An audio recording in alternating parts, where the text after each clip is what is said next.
ಇಬ್ಬರು ಗಂಡ ಹೆಂಡತಿ ಇರ್ತಾರೆ. ದುಡುಕಿ ಗಂಡಂದು ಇರ್ತೈತಿ, ಹೆಂಡತಿದು ಇರಂಗಿಲ್ಲ. ಎಲ್ಲ ಥರ ಕೆಲಸ ಮಾಡ್ತಿರ್ತಾನೆ ನಾವು.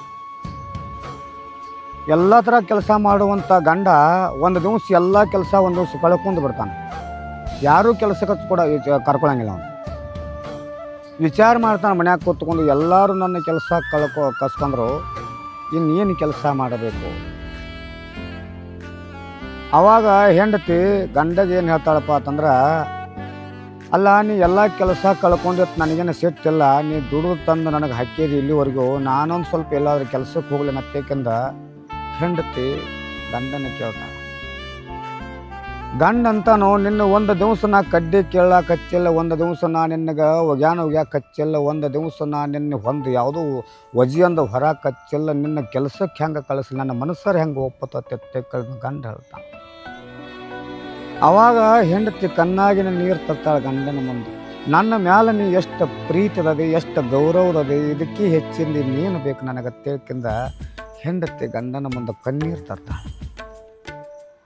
ಆವಾಗ ಗಂಡ ಅಂತಾನು, ನಿನಗೆ ಏನೂ ನಾ ಇವತ್ತು ಹಚ್ಚಿಲ್ಲಪ್ಪ ಅಂತಂದ್ರೆ ಇನ್ನೂ ಆದರೂ ನಾನು ನಿನಗೇನು ಹಚ್ಚಂಗಿಲ್ಲ, ನನಗೆ ಎಷ್ಟು ಕಷ್ಟ ಬರುವಲ್ದಕ್ಕ ಅದನ್ನು ನಾನೇ ಸಹಿಸ್ಕೋತನು, ಅದು ನನ್ನ ಒಳಗನ ಇರಲಿ, ಯಾರಿಗೂ ಹೇಳ್ಕೊಳ್ಳೋದು ಬೇಡ, ನಿನ್ನ ಮುಂದೆ ಅಷ್ಟೇ ಹೇಳ್ಕೊತನತ್ತೇಕೆಂದ ಗಂಡ ಹೆಂಡತಿಗೆ ಹೇಳ್ತಾನೆ. ಹೆಂಡತಿ ಖುಷಿ ಪಡ್ತಾಳೆ, ದುಃಖ ಪಡ್ತಾಳೆ, ನನ್ನ ಗಂಡ ನನ್ನ ಮೇಲೆ ಎಷ್ಟು ಪ್ರೀತಿದಾನಂತ ಒಂಥರ ಸಂತೋಷ ಪಡ್ತಾಳೆ. ಇಂಥ ಗಂಡ ಎಲ್ಲಿ ಸಿಗ್ತಾನೆ? ಆವಾಗ ಎಲ್ಲ ಕೆಲಸಗಳು ಕಳ್ಕೊಂಡ ಮೇಲೆ ಒಂದು ವಿಚಾರ ಹೊಳಿತೈತಿ. ಏನು ಹೊಳಿತೈತಪ್ಪ ಅಂದ್ರೆ, ಒಂದು ಫಾರೆಸ್ಟ್ಗೆ ಹೋಗ್ತಾನೆ, ಒಂದು ಕೊಡ್ಲಿ ತೊಗೊಂಡು ಹೋಗಿ ಒಂದು ತೋಡೆ ಕಟ್ಗೆ ಕಡ್ಕೊಂಡು ಬಂದು ಅವನ್ನೆಲ್ಲ ಗಾಳಿ ಮಾಡ್ಕೊಂಡು ಮಾರಕ್ಕೆ ಬರ್ತಾನೋ. ಮಾರಕ್ಕೆ ಬಂದ ಕಟ್ಟಿಗೆ ಎಲ್ಲ ಮಾರಿಕಂದ ಮನೆಗೆ ಸಂತೆ ಒಯ್ತಾನೆ. ಎಲ್ಲ ಹೆಂಡತಿಗೆ ಏನು ಬೇಕು ತಿನ್ನಕ್ಕೆ ಹೋಯ್ತಾನೋ, ಮನೆಗೆ ಸಂತೆ ಹೋಯ್ತಾನೆ, ಎಲ್ಲ ಥರ ಹೋಯ್ತಾನೋ. ಹೆಂಡತಿ ಖುಷಿ ಪಡ್ತಾಳೆ, ನನ್ನ ಗಂಡ ಎಲ್ಲಿದ್ದರೂ ಒಂದು ಹೊತ್ತು ನನಗೆ ಕುಳ್ಳು ಹಾಕ್ತಾನೆ ಅನ್ನುವಂಥ ನಂಬಿಕೆ ಮೇಲೆ ನಾ ಮದುವೆಯಾಗಿ ಬಂದ ನೀವು ಮೇಲೆ ನಂಬಿಕೆ ಇರ್ತದೆ. ನನ್ನ ಗಂಡಗೆ ನಾ ಏನಾದರೂ ತಪ್ಪು ಮೋಸ ಮಾಡಿನಂದ್ರೆ ದೇವರು ಕೂಡ ನಂಬೋದಿಲ್ಲ, ಜನ ನಂಬೋದಿಲ್ಲ, ನನ್ನ ಮನಸ್ಸು ಕೂಡ ನಂಬೋದಿಲ್ಲ. ಬೇಕಂದ್ರೆ ಹೆಂಡತಿ ವಿಚಾರ ಮಾಡ್ತಾಳೆ ತನ್ನ ಮನಸ್ಸಿನೊಳಗೆ. ಕಟ್ಟಿಗೆ ಕಡಿಯಾಕೆ ಹೋಗುವಂಥ ಗಂಡ ಏನು ಕಷ್ಟಗಳನ್ನು ಕೊಡುತ್ತಿಕೊಡು, ಎಷ್ಟು ದುಃಖಗಳನ್ನು ಕೊಡುತ್ತಿಕೊಡು, ಎಷ್ಟು ತ್ರಾಸು ಕೊಡುತ್ತಿಕೊಡು, ಇವನ್ನೆಲ್ಲಾನು ಉಂಡು ಬರಾಕ ನಾ ತಯಾರದನತ್ತೇಕನ್ನ ಮನಸ್ಸಿನೊಳಗೆ ಅನ್ಕೊಂಡು ಕಟ್ಟಿಗೆ ಕಡಿಯಾಕೆ ಹೋಗ್ತಿರ್ತಾನೆ ಒಬ್ಬ ಬಡು ಮನುಷ್ಯ. ಎಕ್ಕಾಚಿತ್ತ ಒಬ್ಬ ಬಡು ಮನುಷ್ಯ ತಿಳ್ಕೋಬೇಕು ಜಗತ್ತಿನ. ಕಟ್ಟಿಗೆ ಕಡಿ ಹೊತ್ನ್ಯಾಗ ಕಣ್ಣಾಗಿನ ನೀರು ಬರ್ತಿರ್ತಾವೆ. ನನಗೆ ಯಾಕೆ ಕಷ್ಟಗಳನ್ನು ಕೊಟ್ಟಿ ಅಂತ ನಿನ್ನ ಕೇಳೋದಲ್ಲ, ನನಗೆ ಯಾಕೆ ದುಡುಕಿ ಕೊಟ್ಟಿ ಅಂತ ನಿನ್ನ ಕೇಳೋದಲ್ಲ, ನನಗೆ ಯಾಕೆ ತ್ರಾಸು ಕೊಟ್ಟಿ ಅಂತ ನಾನೆನ್ನ ಕೇಳೋದಿಲ್ಲ. ನನ್ನ ಒಳಗೆ ನನ್ನ ಅಂತ್ಯಕ್ಕೆ ನನಗೆ ಮುತ್ತಿನಂಥ ಒಬ್ಬಕ್ಕಿನ ಹೆಂಡತಿ ನನಗೆ ಕೊಟ್ಟಿ ಎಲ್ಲ, ಅದು ನನಗೆ ಭಾಳ ಸಂತೋಷ ಅನಿಸತ್ತೆ ನನ್ನ ಮನಸ್ಸಿನೊಳಗೆ ಅಂದ ಇಟ್ಟು ತಿಳ್ಕೊಂಡ್ರೆ ಅವ ಶಾಣೆ ಆಗೇ ಹಾಕಾನ. ಹೆಂಗೆ ಶಾಣೆ ಹಾಕಾನಂದ್ರೆ, ಬಡತನದೊಳಗೆ ಬಂದಿರ್ತಾನ. ಬಡತನ ಏನು ಅನ್ನೋದು ಗುರ್ತಿರ್ತೈತಿ, ಬಡವನ ಪರಿಸ್ಥಿತಿ ಯಾವ ರೀತಿ ಇರ್ತೈತಿ ಅನ್ನೋದು ಗುರ್ತಾಕೈತಿ, ಬಡವ ಇದ್ರೆ ಅವಂಗೆ ಏನು ಅನುಭವ ಅನ್ನೋದು ಗುರ್ತಿರ್ತೈತಿ. ಯಾಕೆ ಗುರ್ತಿರ್ತೈತಿ ಅಂದ್ರೆ, ಅವ ಯಾವತ್ತೂ ಸದಾಕಾಲ ಬಡತನದೊಳಗೆ ಬಂದಿರ್ತಾನೆ. ಒಂದು ಟೈಮ್ದಾಗ ತಿನ್ನಾಕ ಆತನಿಗೆ ಇಷ್ಟು ಬಡತನ ಇದ್ರೂ ಕುಳ್ಳು ಇರಂಗಿಲ್ಲ, ತಟ್ಟಿ ಒಳಗೆ ರೊಟ್ಟಿ ಇರಂಗಿಲ್ಲ, ಹೆಂಡತಿ ಒಂದೊಂದು ಟೈಮ್ದಾಗ ಮಾಡಿಟ್ಟಿರಂಗಿಲ್ಲ, ಎಲ್ಲ ಇದ್ರೂ ಹೆಂಡತಿ ಮಾಡಿಟ್ಟಿರಂಗಿಲ್ಲ. ಯಾಕೆ ಮಾಡಿಟ್ಟಿರಂಗಿಲ್ಲ ಅಂದ್ರೆ, ಮಾಡಿಟ್ಟಿಲ್ದಾಗ ಇವಂಗೆ ಏನು ಅವಾಗ ನೆನಪಾಕತ್ತಪ್ಪ ಅಂತಂದ್ರೆ, ನಾ ಏನು ಗಳಿಕೆ ಮಾಡಿದ್ರು ನನ್ನ ಹೆಂಡತಿ ಇವತ್ತು ಆರಾಮಿಲ್ಲ ಮಕ್ಕೊಂಡಾಳು, ಏನು ತಂದರೂ ಇವತ್ತು ನನಗೆ ಉಣ್ಣಕ್ಕೆ ಅವಕಾಶ ಸಿಕ್ಕಿಲ್ಲ, ಈ ಭೂಮಿ ಮೇಲೆ ಬಂದರೆ ಏನು ಉಪಯೋಗತಿ, ಏನು ಶ್ರೀಮಂತಿಕೆ ಮಾಡಿರೋ ಉಪಯೋಗತಿ ಅಂತಕ್ಕಂದು ವಿಚಾರ ಮಾಡ್ತಾನೆ. ಮತ್ತೇನು ಮಾಡ್ತಾನೆ, ಇಷ್ಟೆಲ್ಲ ವಿಚಾರ ಮಾಡಿ ಹೆಂಡ್ತಿನ ಕೇಳ್ತಾನೆ. ಅಲ್ಲ, ನಿನಗೆ ಆರಾಮ ಇರಲಿಲ್ಲ ಅಂದ್ರೆ ನನಗೊಂದು ಸ್ವಲ್ಪ ಹೇಳಿದಂದ್ರೆ ದವಾಖಾನೆಗಾರೆ ಕರ್ಕೊಂಡು ಹೋಗಿದ್ನಿ, ಮತ್ತು ನನಗೂ ತಿನ್ನಕ್ಕೇನು ಮಾಡಿ ನೀನು ಏನು ತಿಂದಿಲ್ಲ, ಯಾಕೆ ಮಲ್ಕೊಂಡದೆ ಅಂತ ಕೇಳಾಕತ್ತೇನೆ, ಅದಕ್ಕೆ ಉತ್ತರ ಹೇಳತ್ತೇಕಂದ ಗಂಡ ಕೇಳ್ತಾನೆ. ಅವಾಗ ಏನಿಲ್ಲ ನಿನ್ನ ಮುಂದೆ ಹೇಳ್ಕೊಂಡ್ರೆ ಮತ್ತು ನೀ ದವಾಖಾನೆಗೆ ಹೋಗೋ ನಡಿ, ಗುಳಿಗೆ ತೊಗೋ ನಡಿಯತ್ತಕ್ಕೆ ಮತ್ತೊಂದು 400-500 ರೂಪಾಯಿ ಖರ್ಚು ಮಾಡಕ್ಕೆ ನಿಲ್ತಿ, ಅದಕ್ಕೆ ನಿನಗೆ ಹೇಳೋಕ್ಕಾಗಿಲ್ಲ ನನಗೆ. ನೀ ದುಡ್ಯಾವ ಒಬ್ಬ, ನಾ ಕೂತು ತಿನ್ನಾಕಿ, ನೀ ತೊಗೊಂಡು ಬಂದಿದ್ರೊಳಗೆ ನಾವು ಇಬ್ಬರು ಬದುಕಾಕತ್ತದ್ವಿ ಅಂದ್ರೆ ಮತ್ತೆ ಇದ್ರೊಳಗೆ ದವಾಖಾನೆಗೆ ಹಾಕಿದ್ರೆ ಮತ್ತೆ ನಾಳೆ ಒಂದು ದಿವಸ ಉಪವಾಸ ಬೀಳೋದಾಕತಿ, ಅದಕ್ಕೆ ನಿನ್ನ ಮುಂದೆ ನಾ ಹೇಳಿಲ್ಲತ್ತೇಕಂದ ಹೆಂಡತಿ ಹೇಳ್ತಾಳೆ. ಅವ ಗಂಡ ಹುಚ್ಚಿ, ನೀ ಬದುಕಿದೆ ಅಂದ್ರೆ ನಾ ಬದುಕ್ತನು, ನಾ ಬದುಕಿದೆ ಅಂದ್ರೆ ನೀ ಬದುಕ್ತಿ, ಇಬ್ಬರು ಕೂಡಿ ಬದುಕಿರೋ ಒಂದು ಸ್ವರ್ಗತಿ. ನಿನಗೆ ಆರಾಮಿಲ್ಲತ್ತ ಮಲ್ಕೊಂಡೆ ಅಂದ್ರೆ ನಾ ತಿನ್ಲೇನ, ನಾ ಬದುಕ್ಲಿ ಹಂಗ, ನಾ ಉದ್ಯೋಗಕ್ಕೆ ಹೆಂಗೆ ಹೋಗ್ಲತ್ತೇಕಂದ ಧೈರ್ಯ ಹೇಳಿಕೊಡ್ತಾನೆ ಹೆಂಡತಿಗೆ. ಎದ್ದಕ್ಕೆಂದು ಕೆಲಸ ಮಾಡ್ಯಾಳು. ಕೆಲಸ ಮಾಡಕ್ಕತ್ತಿ ಅಂದ್ರೆ ನನಗೂ ಹುರುಪು ಬರ್ತೈತಿ, ಧೈರ್ಯ ಬರ್ತೈತಿ ಹೋಗೋ ಕೆಲ್ಸಕ್ಕೆ. ನಾ ಕೆಲಸ ಮಾಡಿ ಬನ್ನಿ ಅಂದ್ರೆ ನೀ ನಕ್ಕೋತಿರ್ತಿ, ನೀ ನಕ್ಕೋತಿದ್ರೆ ನಾ ಒಂದು ಥರ ಹೆಮ್ಮೆಯಿಂದ ಕೆಲಸ ಮಾಡೋಕೆ ಅವಕಾಶ ಸಿಗತ್ತೆ ಯಾಕೆಂದ ಹೇಳ್ತಾನೆ. ಅವಾಗ ಏನು ಸಂಕಟ ಬಂದರೂ ಬರುವಲ್ದಕ್ಕೆ, ಎಷ್ಟು ನೋವು ಇದ್ರು ಇರವಲ್ದಕ್ಕೆ, ಎಷ್ಟು ತ್ರಾಸ ಇದ್ರು ಇರುವಲ್ದಕ್ಕೆ, ಅವಾಗ ಎದ್ದಕ್ಕೆಂದು ಹೆಂಡತಿ ರೊಟ್ಟಿ ಮಾಡಕತ್ತಾಳ ಗಂಡಗೆ. ಬಡ ಬಡ ಅಡುಗೆ ಮಾಡಿಕ್ಯಂದ ಒಂದು ಬುತ್ತಿ ಕೊಟ್ಟು ಕಳಿಸ್ತಾಳೆ. ಅವಂಗೆ ಊಟ ಮಾಡಿಸ್ಕೊಂಡು ಹೋರಿತ್ತಕ್ಕೆಂದು ಹೇಳ್ತಾಳು. ಹೋದ ಕೂಡಲೇ ಮತ್ತೆ ಹಸಿಗಾಕೊಂಡು ಮಕ್ಕೊಂಬಿಡ್ತಾಳೆ. ಯಾಕಂದ್ರೆ ಆಕೆಗೆ ಆರಾಮ್ ತೆಗಿರ್ತೈತಿ. ನನ್ನ ಹೆಂಡತಿ ಯಾಕೋ ಒಂಥರ ಮೋತಿ ಮಾಡ್ಯಾಳು, ಯಾಕೋ ಸಪ್ಪಗಾಗ್ಯಾಳು. ಈಕಿನ ಚಂಜೆ ಮಾಡಿ ಬಂದು ವಿಚಾರ ಮಾಡಿದ್ರೆ ಆತಕ್ಕೆಂದ ಅವ ಮತ್ತೆ ಕಟ್ಟಿಗೆ ಕಡಿಯಾಕೆ ಹೋಗ್ಬಿಡ್ತಾನೆ ಫಾರೆಸ್ಟಿಗೆ. ಕಟ್ಟಿಗೆ ಕಡ್ಕೊಂಡು ಬರುವತ್ನಾಗ ಅವನ್ನೆಲ್ಲ ಕಟ್ಟಿಗೆ ಹಾಕ್ಕೊಂಡು ಒಮ್ಮೆ ರಪ್ಪ ತಳಗೆ ಬಿದ್ದು ಬಿಡ್ತಾನೆ. ಯಾಕೆ ಬೀಳ್ತಾನಪ್ಪ ಅಂದ್ರೆ ಕಣ್ಣಿಗೆ ಚಕ್ರ ಬಂದು ಬಿಡುತ್ತೆ ಅವ್ನು. ಹೆಂಡತಿ ಕಡೆ ಚಿಂತನೆ ಇರ್ತೈತೆ ಅವ್ನು.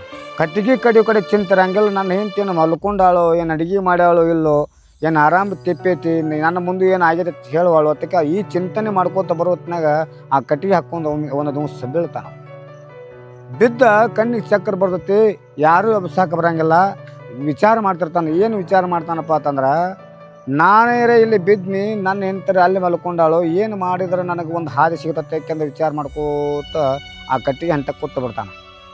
ಅವಾಗ ಅವ್ಗೆ ಭಾಳ ತುಂಬ ಬೇಕಾದ ಒಬ್ಬ ದೋಸ್ತ ಬರ್ತಾನೆ. ಅವ್ನು ದೋಸ್ತ ಬಂದ ಕೂಡಲೇ ಅವನು ನೋಡಿ ಕೂಡಲೇ ಗಾಬರಿ ಆಗಿಬಿಡ್ತಾನೆ. ನಾವು ಕಟ್ಟಿಗೆ ಕಡಿದು ನೋಡ್ಕೊಂಡು, ಅಲ್ಲೋ ಇನ್ನೂ ನೀ ಬಡತಾನದೊಳಗೆ ಅದೇನ, ನೀ ಶ್ರೀಮಂತ ಆಗಿಲ್ಲ. ಅಲ್ಲೋ 2 ದಿವಸ ಹತ್ತಕ್ಕೆಂದ್ರೆ ನೀ ಬಡತಾನದೊಳಗೆ ಸಾಯ್ತಿ, ನನ್ನ ಜೋಡಿ ಒಂದು ದಿವಸ ಬಾ, ನಿನ್ನ ಶ್ರೀಮಂತನ ಮಾಡಿ ಬಡ್ತ ನೋಡ್ತಕ್ಕೆಂದ ಅವನು ದೋಸ್ತ ತಾನ. ಇಲ್ಲ ಈಗ ಸದ್ದ ನೀ ಏನು ಬಂದದಿಲ್ಲ, ಇವನಟ್ಟು ಕಟ್ಟಿಗೆ ಹೊರಸು, ನನ್ನ ಹೆಂಡತಿ ಅಂತಕ್ಕೆ ಹೋಗ್ಬೇಕು ನಾನು. ನನ್ನ ಹೆಂಡತಿ ಆರಾಮಿಲ್ಲ, ಮಲ್ಕೊಂಡಾಳು. ನನ್ನ ಹೆಂಡತಿನ ಬಿಟ್ಟು ನಾ ಎಲ್ಲಿಯೂ ಬರೋಂಗಿಲ್ಲ. ನಂದಾದ ಒಂದು ಜೀವ ಐತಲ್ಲಿ, ಆ ಕಾಯಾಗ್ತೈತೆ ಆ ಜೀವ. ಆಕಿನ ಬಿಟ್ಟು ನೀ ಏನು ಕೊಡ್ತಂದ್ರೆ ನಾ ಬರೋಂಗಿಲ್ಲ. ನನಗೆ ಶ್ರೀಮಂತಕ್ಕೆ ಬೇಕಾಗಿಲ್ಲ, ನನಗೆ ನನ್ನ ಹೆಂಡತಿ ಬೇಕು. ಅದಕ್ಕಿಂತ ಹೆಚ್ಚಿನ ನನಗೇನು ಕುಳಿಮಿಲ್ಲ.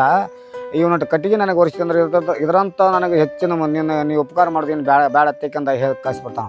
ಅವ ಆಯ್ತು ತಗೊಂಡು ನೀ ಹಾದಿಗೇನು ಬರೋಂಗಿಲ್ಲ, ನೀ ಏನು ಶ್ರೀಮಂತ ಆಗಂಗಿಲ್ಲ, ಕಟ್ಟಿಗೆ ಹೊಸ್ತವ ಅತ್ತೇಕಂದ ನನ್ನಿಂದ ಏನಾದರೂ ಸಾಯ್ಬೇಕಾದ್ರೆ ಕೇಳ, ಕೊಡ್ತೀನಿ ನಿನಗೆ. ಆದ್ರೆ ಸಾಯಿ ಕೇಳಬಾರತ್ತೇಕಂದ ಮುಚ್ಚಿಟ್ಕೋಬೇಡ. ಸಂಕಟದಾವತ್ತೇಕೆಂದ ಅವನು ತ್ರಾಸದಾವತ್ತೇಕೆಂದ್ರೆ ನಿನ್ನ ಹಂತಕ್ಕೆ ಇಟ್ಕೋಬೇಡ. ಯಾರ ಹತ್ಯಾಕಾರ ಒಬ್ರು ಹಂತಕ್ಕೆ ಹೇಳ್ಕೊತ ಬಾ. ಹೇಳ್ಕೊಂಡೆ ಅಂದ್ರೆ ನಿನ್ನ ಹಂತಕ್ಕಿದ್ದ ಕಷ್ಟಗಳ ಪರಿಹಾರಕ್ಕವು ಅವ್ನು ಯಾರು ಬಂದು ಪರಿಹಾರ ಮಾಡ್ತಿರ್ತಾರೋ. ದುಃಖದಾಗಿರಬೇಡ, ಯಾವತ್ತೂ ಬಡತನದೊಳಗಿರಬೇಡ ಅತ್ತೇಕಂದ ದೋಸ್ತ ಒಂದು ವಿದ್ಯೆ ಹಿಡ್ಕೊಟ್ಟು ಕಳಿಸ್ತಾನ. ಅವಾಗ ಅವ ಚಿಂತೆ ಮಾಡ್ಕೋತ ಮನೆಗೆ ಹೋಗ್ತಾನೆ. ಮನೆಗೆ ಹೋಗ್ಕಂದ ಹೋಗಿ ಹೆಂಡ್ತಿ ನೋಡ್ತಾ ಮತ್ತೆ ಹೆಂಡ್ತಿ ಮಾಡ್ಕೊಂಡು ಬಿಟ್ಟಿದ್ದಾಳೆ. ಇವಂಗು ದೊಡ್ಡ ಚಿಂತೆ ಹತ್ತಿ ಬಿಡ್ತೈತಿ. ನನ್ನ ಹೆಂಡತಿ ಒಟ್ಟೆ ಯಾಕೋ ಒಳಗ್ಯಾಳು, ಇನ್ನು ನಾ ಅಡುಗೆ ಮಾಡ್ಕೊಂಡು ತಿನ್ನೋದಾಕತ್ತೆ ಅಂಬಲ್ಲ. ಆಕಿನ ದವಾಖಾನೆ ಕರ್ಕೊಂಡು ಹೋಗ್ಬೇಕತ್ತೇಕಂದ ಆಕಿನ ಒಟ್ಟು ಹಗಲಲ್ಲಿ ಎಬ್ಬಿಸ್ತಾನ. ಆಕೆ ಏನು ಮಾಡ್ತಾವೆ, ಏನಿಲ್ಲ ಇದ ಗುಳಿಗೆ ಕುಡಿದು ಮಕ್ಕೊಂಡ, ನೀ ಏನು ತ್ರಾಸ ತೊಗೋಬೇಡ, ಚಿಂತೆ ಮಾಡಬೇಡ, ಸಾಯಂಕಾಲ ಎದ್ದು ಅಡುಗೆ ಮಾಡ್ತಾನತ್ತೇಕಂದ ಹೆಂಡತಿ ಗಂಡಗೆ ಧೈರ್ಯ ಹೇಳ್ತಾಳೆ. ಅವಾಗ ಗಂಡ ಇಲ್ಲ ನಿನ್ನ ಇವತ್ತೊಂದು ದಿವಸ ನಾನು ನಿನ್ನ ದವಾಖಾನೆ ಕರ್ಕೊಂಡೋಗಿ ಆರಾಮ್ ಮಾಡ್ಕೊಂಡು ಬಂದಾಗ ನನಗೆ ಸಮಾಧಾನ ಆಕತಿ. ಇನ್ನೊಂದು ಸ್ವಲ್ಪ ದೇನಿ ಆದ್ರೆ ಆಗೋಲ್ಲಕ್ಕ, 200-300 ರೂಪಾಯಿ ದವಾಖಾನಿಗೆ ಆದ್ರೆ ಆಗೋಲ್ಲಕ್ಕ, ಒಟ್ಟು ನಾನು ತೋರಿಸ್ಕೊಂಬರ್ತೈತೇಕಂದ ಹೆಂಡತಿನ ಕರ್ಕೊಂಡು ದವಾಖಾನೆಗೆ ಹೊಕ್ಕಾನ ಒತ್ತಾಯ ಮಾಡಿ ಹೊಕ್ಕಾಳಕ್ಕೆ. ಒಂದು 2 ಇಂಜೆಕ್ಷನ್ ಮಾಡಿಸ್ಕೊಂಬರ್ತಾನೋ, ಒಂದು 400-500 ರೂಪಾಯಿ ಬಿಲ್ ಆಕೈತಿ. ಕೊಡಾಕಿರಂಗಿಲ್ಲ, ಅಷ್ಟು ಪುರ್ತಕ್ಕೆ ಇರ್ತಾವೆ. ಒಂದು 200 ರೂಪಾಯಿ ಇರ್ತಾವೆ, ಒಂದು 300 ರೂಪಾಯಿ ಉದುರು ಹೇಳ್ತಾನೆ. ಡಾಕ್ಟ್ರುಗಳು ಕೇಳಂಗಿಲ್ಲ. ಅಲ್ಲೋ ಅಷ್ಟು ರೊಕ್ಕ ಇಲ್ದ್ರೆ ಯಾಕೆ ದವಾಖಾನೆಗೆ ಬಂದಿರ್ತಕ್ಕಂದ ಡಾಕ್ಟ್ರ್ ಬೇಯ್ತಾನೆ. ಬೇಯ್ದು ಇಲ್ರಿ ನಾಳೆ ಕೊಡ್ತೀವಿ, ಮತ್ತು ಪರಿಸ್ಥಿತಿ ಹಿಂಗಾಗೈತಿ, ನಾಳೆ ದುಡುಕು ತಂದ ನಿಮ್ಗೆ ಕೊಡ್ತಂತೇಕಂದ ಡಾಕ್ಟ್ರಿಗೆ ಹೇಳಿ ಹೆಂಡ್ತಿನ ದವಾಖಾನೆ ಕರ್ಸ್ಕೊಂಡು ಮನೆಗೆ ಬಂದುಬಿಡ್ತಾನೆ. ಅವಾಗ ಹೆಂಡ್ತಿ ಗಂಡನ ಬೇಯ್ತಾಳೆ. ಏನು ಬೇಯ್ತಾಳಪ್ಪ ಅಂದ್ರೆ, ನಾ ಹೇಳಿದ್ರೆ ನೀವು ಕೇಳಿದೇನೋ, 1-2 ಗುಳಿಗೆ ತಂದಿದ್ದಂದ್ರೆ ನಾ ಆರಾಮ ಹಾಕಿದ್ನಿ. ಡಾಕ್ಟ್ರ್ ನಮ್ಮನ್ನು ಚೀಮಾರಿ ಮಾಡಿ ಕಳಿಸಿದ. ನಮ್ಮಂತಕ ಕೆಪಾಸಿಟಿ ಎಲ್ಲೈತಿ, ದವಾಖಾನೆಗೆ ಹೋಗೋದು ಬಿಟ್ಟಿಲ್ಲ. ನಮ್ಮಂತಕ ಕೆಪಾಸಿಟಿ ರಗಡ ಐತಿ. ಆದ್ರೆ ಮನಸ್ಸು ದೊಡ್ಡದ. ನಮ್ಮಂತಕ ದೇವ್ರು ಕೊಟ್ಟನೋ, ಇವತ್ತೆಲ್ಲ ನಾಳೆ ನಮ್ಗೆ ಆರಾಮ ಆಕೈತೆ ಅನ್ನುವಂಥ ಒಂದು ನಂಬಿಕೆ ನಮ್ಮಲ್ಲಿ ಐತಿ. ಆ ಆರಾಮ ಮೇಲೆ ನಾವು ಆರಾಮ ಹಾಕೋತ ಹೋಗೋನು. ನೀ ಏನು ಚಿಂತೆ ಮಾಡಬೇಡ, ಏನು ದವಾಖಾನೆ ನನಗೆ ಏನು ಪರಿಸ್ಥಿತಿ ಬಂದರೂ ತೋರ್ಸಕ್ಕೆ ಹೋಗ್ಬೇಡತ್ತಕ್ಕಂದ ಹೆಂಡತಿ ಗಂಡಗೆ ಉದಾಹರಣೆ ಕೊಡ್ತಾಳೆ.